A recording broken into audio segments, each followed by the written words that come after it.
Everybody wants the good life, but not everybody gets the good life, right? Imagine for a second, if right now, today, how much more successful would you be if you just started a company 50-50 with Bill Gates as your business partner, and he was using every trick of the trade that he used to build Microsoft into one of the biggest companies in the world? Imagine how much money you'd have in your bank account today, how much more money, I should say, if Warren Buffett was teaching you how to invest in the stock market, showing you what he used to build Berkshire Hathaway into a $140 billion company. Imagine how much happier you'd be today if the Dalai Lama was your personal guide, showing you how to find fulfillment in life, in the little things that most people overlook. Imagine how healthy you'd be today if, when you woke up, you went down to your gym, and Arnold Schwarzenegger was waiting there. He was your personal trainer, right? Showing you how he built his body into the most fit body maybe ever, right? Imagine the change you would be making in the world, the injustice you'd be solving today if Mother Teresa and you were running a charity together, and she was showing you what she learned on the streets of Calcutta, helping poor, the sick, and the dying. Mentors have the power to do this in your life. I think everybody here recognizes the importance of a role model. But in the next few minutes, I'm going to show you how mentors are more powerful than you can possibly imagine in their ability to transform your life. It's interesting that I'm here in Luxembourg because my grandmother was born not too far from here in Berlin, Germany. She's 96 years old, by the way, and she said, "Ty, tell him hello." So hello from my 96-year-old grandma.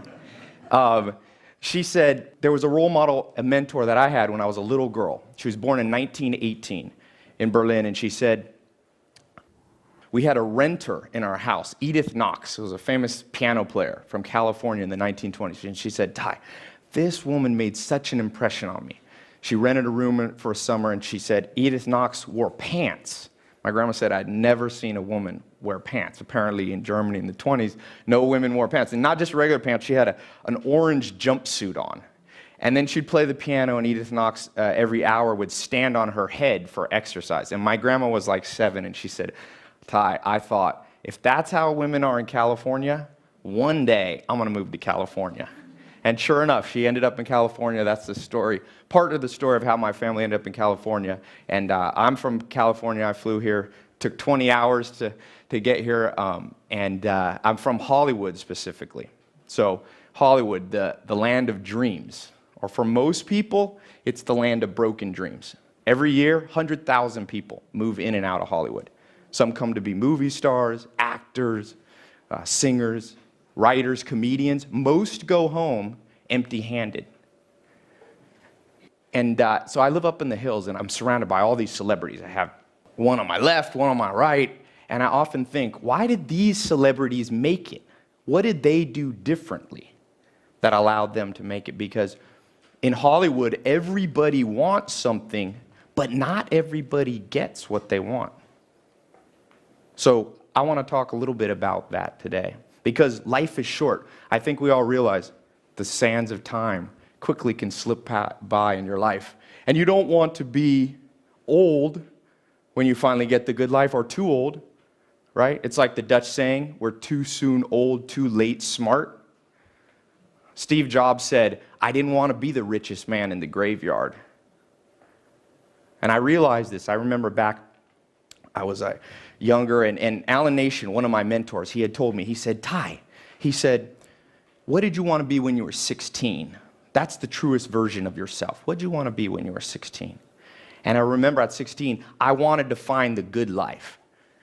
You know, Aristotle talks about eudaimonia, his definition of the good life: health, wealth, happiness, love, all those things. And I remember going, it's too hard. How am I ever going to figure this out? There's so many hard questions. I'm 16. I got to figure out what college I'm going to go to, what religion I'm going to follow, who I'm going to marry, what politics, where to live, what career and path to pursue. And I had this idea. I was like, I know the perfect idea. What I'll do is I'll find one person. I thought this was so genius. It turned out to not be so smart. But I'd find one person who had all the answers. So I wrote a letter. The smartest person I could think of was my grandfather. So I wrote this letter, and I was like, will you tell me how to design my life? TED is about T-E-D. The D is about design, the designed life. So I said, will you help me design my life? And I was so excited. 4 days later, I got this letter back from my grandpa. I read it, and it said, sorry, Ty, I can't help you. The modern world's too complicated. You will never find all the answers from just one person. If you're lucky, a handful of people along the way will point the way. And I was like, right, so much for my shortcut. But 7 days later, a package came. It was books. My grandfather had a 20,000 book library, and he had sent me some old dusty ones, 1,000-page volume, 11 books. The Story of Civilization by Will and Ariel Durant. And I was like, 1,000 pages? This is too much, right? But I see now he was giving me a hint. I didn't understand it, that there's this myth that you have to go inward to find truth. But the truth he was saying is you have to go outward. If you can download the consciousness, the mindset of people who have gone before you, the smartest, the wisest, the most intelligent, the most experienced people, then you will get what you want. And so I went on and I started writing down note cards, and I call them mental shortcuts, and I was reading these books, and then I started traveling. I went to 51 countries. I would read a book and I'd say, let me go visit this person in person. So I went to New Zealand, Australia, South America, Argentina, Ireland, all over the world.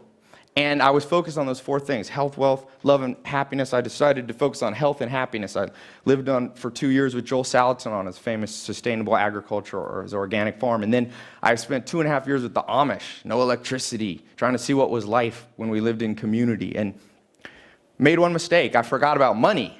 That's one of the things. And so eventually I ran out of money. And so I had to do the thing nobody wants to do. I had to call my mom and be like, Mom, I know I'm an adult, but I don't have any money. Do you mind if I come stay at home till I get back on my feet? She said, sure. She had a mobile home in Clayton, North Carolina. I went, and she said, sorry, Ty, I don't have a room for you, but you can sleep on this couch. And so I remember laying there at night and like, did I mess up? Did I miss out on the good life? Here I am. I have no college degree. My skills, I could milk a cow at the Amish. That wasn't a very marketable skill. I had like $47 in my bank account. And I didn't have a car. I actually had a car, but it had holes in the floor. Somehow it rusted through, and if you accidentally would put your foot down, it would like chop your foot off. So I didn't want to drive it anywhere. I didn't want to pick anybody up in that car. So I remembered back to what my grandpa said, though. He said, look outward. So I started asking around, will somebody help me? And my uncle said, you know what, Ty, you need somebody who's going to show you how to make money. So I was like, great idea. I'm going to go find somebody. But I didn't have any gas money. So I was stuck there at my mom's house. I had $40. So I walked to the kitchen. That's what I could afford to do. And I found a Yellow Pages, and I opened up this Yellow Pages, and I looked in the finance section.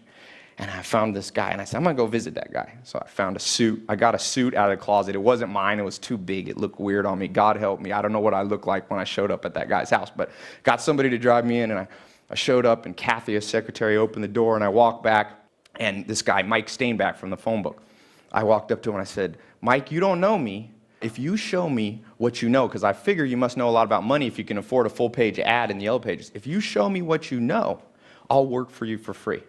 And I'll never forget, he was sitting in this chair, he had a big mustache. He looked kind of like Tom Selleck. He was sitting there, and he just rolled his chair towards me, and he said, you know what, Ty?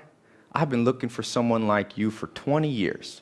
Show up in the morning, I'm going to show you what I know. And sure enough, he did show me. And he began to mentor me on business. And now I'm an entrepreneur, I'm an investor. But I've continued on that path, traveling, finding mentors, reading. I read a book a day. I have a little book club I write. And what I found in my research is that I wasn't the abnormal path. Mentors, your ability to copy, is the biggest predictor of the success that you will have in life. As Picasso said, good artists copy, but great artists steal, right? And I looked around, and it's interesting. Did you know Albert Einstein had a mentor? Every Thursday, he would have lunch with the mentor growing up. Jay-Z, the rapper, he had a mentor. Oprah Winfrey said she had 2 mentors. Gandhi had a mentor. Alexander the Great had Aristotle. Bill Gates had Paul Allen. Warren Buffett had Benjamin Graham. There's something here that most of us have missed out on. So I want to share with you some things that I found, some specifics that you can do with mentors. The first thing, the first rule is I call them the mentor rules. It's the law of 33%. You should divide up your life and spend 33% of your time around people lower than you. You can mentor them, you can help them, and they'll help you back by making you feel good about yourself, right? It's good to know somebody's doing worse than you, right? That's that 30%. Then you have 33% of people that are on your level. These become your friends, your peers. But the last 33% is what most people forget about. Those are people 10, 20 years ahead of you. They'll make you feel a little bit uncomfortable, but that's what you want. And then remember, you don't want to make the mistake most people make with mentors, finding somebody just a little bit better than them. You don't want to be the blind leading the blind. So I call it the 10x rule. Find somebody 10 times further ahead than you. If you want to learn how to grow $1 million company, you have to find somebody who has a $10 million company. Don't be afraid to go to the top. In-person mentors are amazing, and you can get people like Warren Buffett, Bill Gates. You'd be surprised. My friend heard a talk, Frank, he's a director in Hollywood, and he's like, Ty, you're not going to believe this. I heard your talk, and I emailed some people, and Elon Musk, the founder of PayPal, the only man to own 3 companies worth $1 billion, he wrote me back, and I had lunch with him. You'd be surprised. People remember, because people remember their struggle, and they'll reach out and help you too. Remember, everybody wants the good life, but not everybody's willing to follow these rules. You must follow these rules. Next, humility. One of my favorite stories in business. Sam Walton, he becomes the richest man in America. He starts Walmart, this big empire, and he takes a trip to Brazil, to Sao Paulo. And when he's there, in Sao Paulo, his host family, his friends, get a call from the police department. They're like, come bail out Sam Walton. He's in jail. By this time, he's an older guy, billionaire. They rush down. If you've ever seen the inside of a Brazilian jail cell, it's not a good place for a 70 or 60-year-old billionaire, right? And they ask the police, are you crazy? Are you arresting him? They're like, we didn't know who he was, and we found him crawling around the floors of stores. And they asked Sam Walton, what are you doing? And he's like, oh, I was just taking a tape measure and measuring how wide the aisles were, because I was trying to figure out if these Brazilians knew something that I didn't know. Already a billionaire. You'd think he'd be cocky.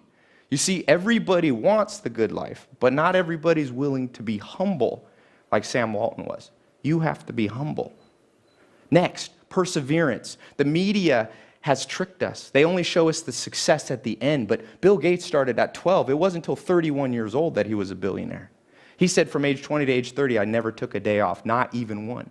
You must persevere, and in your search for mentors, you must persevere as well. I've been lucky enough to become friends with one of the top real estate investors in the world. I said, how in the world did you get started? He said, back when I was 19, I decided I wanted to do real estate. And I lived in a little town, but I knew there was one developer that was pretty good. So I went down to that developer's office. I met the secretary. I said, I'd like to meet this developer. She said, sorry, he's a busy man. He didn't have time to meet you. I said, I came back the next day. She turned me away. 17 times. He said on the 17th time, the lady felt bad for him and said, listen, here's what you do. Hide behind the plant by the elevator. When he comes out of his office at the end of the day, jump in the elevator and he won't have a choice. The doors will close. And you got 4 floors to convince this guy that you're worth, talking to. I don't know what my friend said, but he said enough that when they got to the bottom of the elevator, that developer said, meet me at the airport in the morning. Well, I'll go down in my private jet. You can come down with me to Florida. I'll show you how I invested in hotels down there. Sure enough, my friend learned from this mentor and became one of the wealthiest real estate investors in the world. He persevered because, you see, everybody wants the good life, but not everybody's willing to persevere to get it. You must persevere. Next, books. Books you should see as hidden treasure. Think about it. If I told you, because as I said, mentors are great in person, but some of the great mentors are no longer alive. Shakespeare, Darwin, Freud, Mahatma Gandhi. But if I told you all those people were in my house, they're going to be there this Saturday answering questions, magically I can make that happen. Would you show up at my house? Of course everybody would buy a plane ticket and end up in California. They are there in my house. They're on my library. They can be in your library too. Talking about Sam Walton. This is a man who made $160 billion for himself. More than all the other billionaires basically combined. He wrote a book on his deathbed.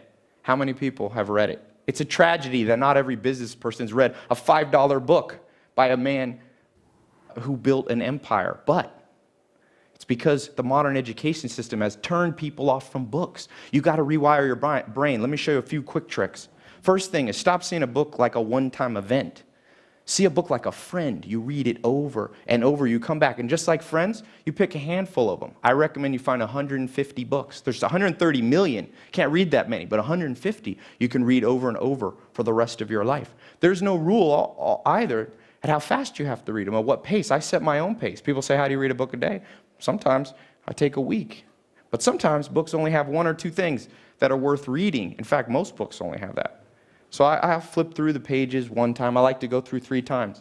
First time I read the table of contents, the back. The second time, go a little faster. The third time, I just focus on one chapter. See yourself like a gold miner, just looking for that one nugget. Then put it back on the shelf. The average American buys 17 books a year, maybe reads 1 a month. You should read at least 1 book a week. Because remember, everybody wants the good life, but not everybody's willing to read to get it. You must read more. And lastly, Stoic versus Epicurean. One of the first books that I read, this 11-set volume that I got from my grandfather, there was a quote that I wrote down. A nation is born Stoic and dies Epicurean. Stoics were people willing to sacrifice present pleasure for something better later. You could say they were investors. Epicureans lived for now. They were consumers. They said you only live once. There's a saying, if you're in a room and you don't know who the sucker is, you're the sucker. You never want to be the sucker. Guess what the media wants to do? I could tell you, I'm from Hollywood. They bombard you. We see on average 2,000 ads a day. They're trying to sell you something. Luxury comes at a cost. It comes at the cost of killing your hopes, your dreams, your ambitions. So toughen up a little bit. Be a Stoic. When's the last time you went a week without eating sugar? Or walked instead of taking a car to get groceries? Or did 100 push-ups? Or turned the air conditioning off? Toughen yourself up. Take a cold shower. You see, everybody wants, but not everybody's willing to toughen up to get the good life. You must toughen up. So, in closing, I'll share with you my favorite poem, Chief Tecumseh. He says, love your life, perfect your life, beautify all things in your life. Seek to make your life long and its purpose in the service of your people.